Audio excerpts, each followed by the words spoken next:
Well, Kamel Hawwash is the chair of the Palestine Solidarity Campaign in the UK, and he joins me now live from Birmingham. Kamel, it feels like things are quite stuck. Either that these ceasefire negotiations are simply not getting anywhere, and rather like the peace process that preceding them will just simply go on and on and on without really reaching a conclusion, which then sort of leaves the whole area in a state of perpetual conflict. Is that how you see things, or do you have any more optimism? I could just say that I'm the former chair of the Palestine Solidarity Campaign. I'm a Palestinian myself, so I view this with particular pain, interest as well. What is clearly the overall objective for Israel is to reduce the number of Palestinians on Palestinian land as much as they can. They're pushing the Palestinians in Gaza, as we know, into the 10% of Gaza, 2 million Palestinians in that, when Gaza was already the most densely populated area in the world. They're also, and then attacking and killing people fleeing, attacking safe areas. At the same time, you also reported on what's happening in the West Bank. 700 people or more have been murdered already.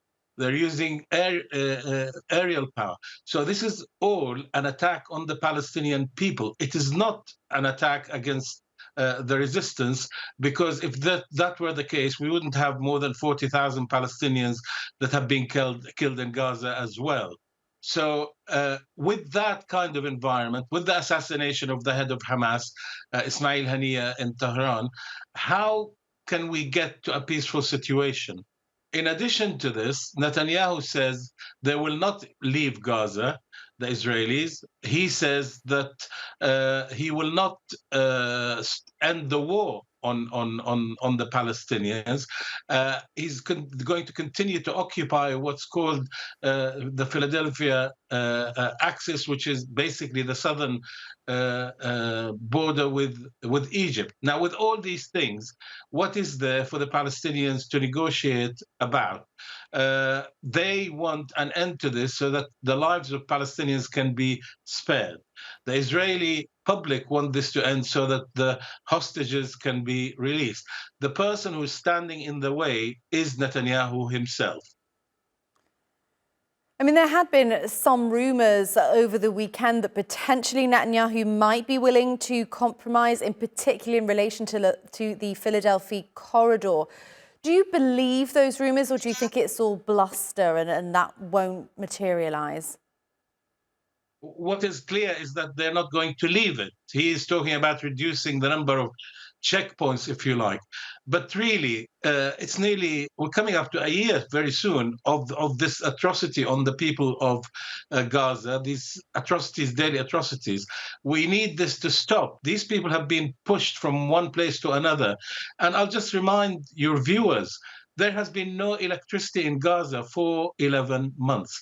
We can all imagine what it would be like without electricity for one day. But on top of that, there's no clean water in the quantities required. There's no food. People haven't had meat, chicken, and things like that for months and months and months.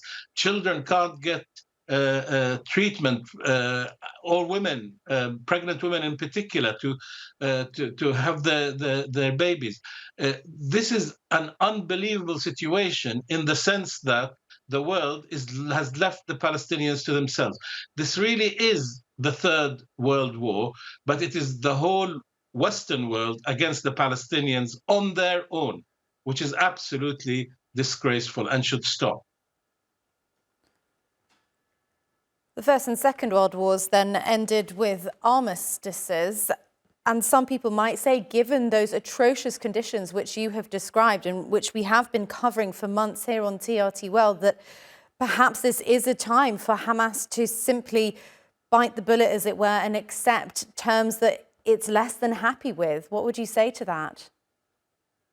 I would say that is up to the Palestinians. I speak to you from the comfort of Birmingham in the UK. Only they know. But you must have an opinion, though, on whether it's time to simply say, OK, fine, ceasefire, those are the terms, then those are the terms.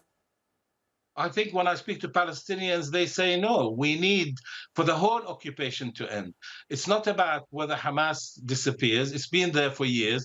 the ideology of Hamas will continue, as will support for Fatah continue, and so on.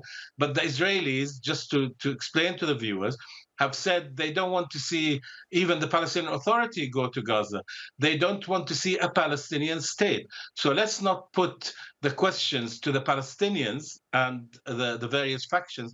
Let's put it to Israel. What does it gain by killing civilians, creating more hatred for it, not only in Palestine, but around the world? You talk to people in every country you can imagine, who, even in the States, in the UK, in Europe, who stand with the Palestinians because they see these atrocities that nobody could bear.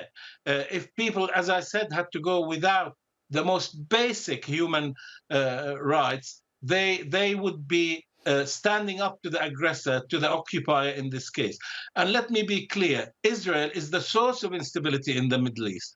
Look at how many fronts it has opened, whether it's Lebanon, whether it's Syria, whether it's Iraq, whether it's Yemen, Gaza, West Bank, and today with Ben Gvir talking, the minister in the Israeli cabinet talking about building a Jewish synagogue on or within Al-Aqsa Mosque. I mean, that's so inflammatory. If you go, the question you asked me, you're asking about what the Palestinians should do. Why not say that the world should be telling Israel that it has created this absolutely atrocious moment in our history, not now, not on the 8th of October, not on the 7th, but in 1948. And it has to come to its senses and realize that until the Palestinians have their rights, it cannot enjoy security or peace. Kamel Hawwash, thank you so much for joining us from Birmingham in the UK, the former chair of the Palestine Solidarity Campaign in the UK. Really appreciate your time.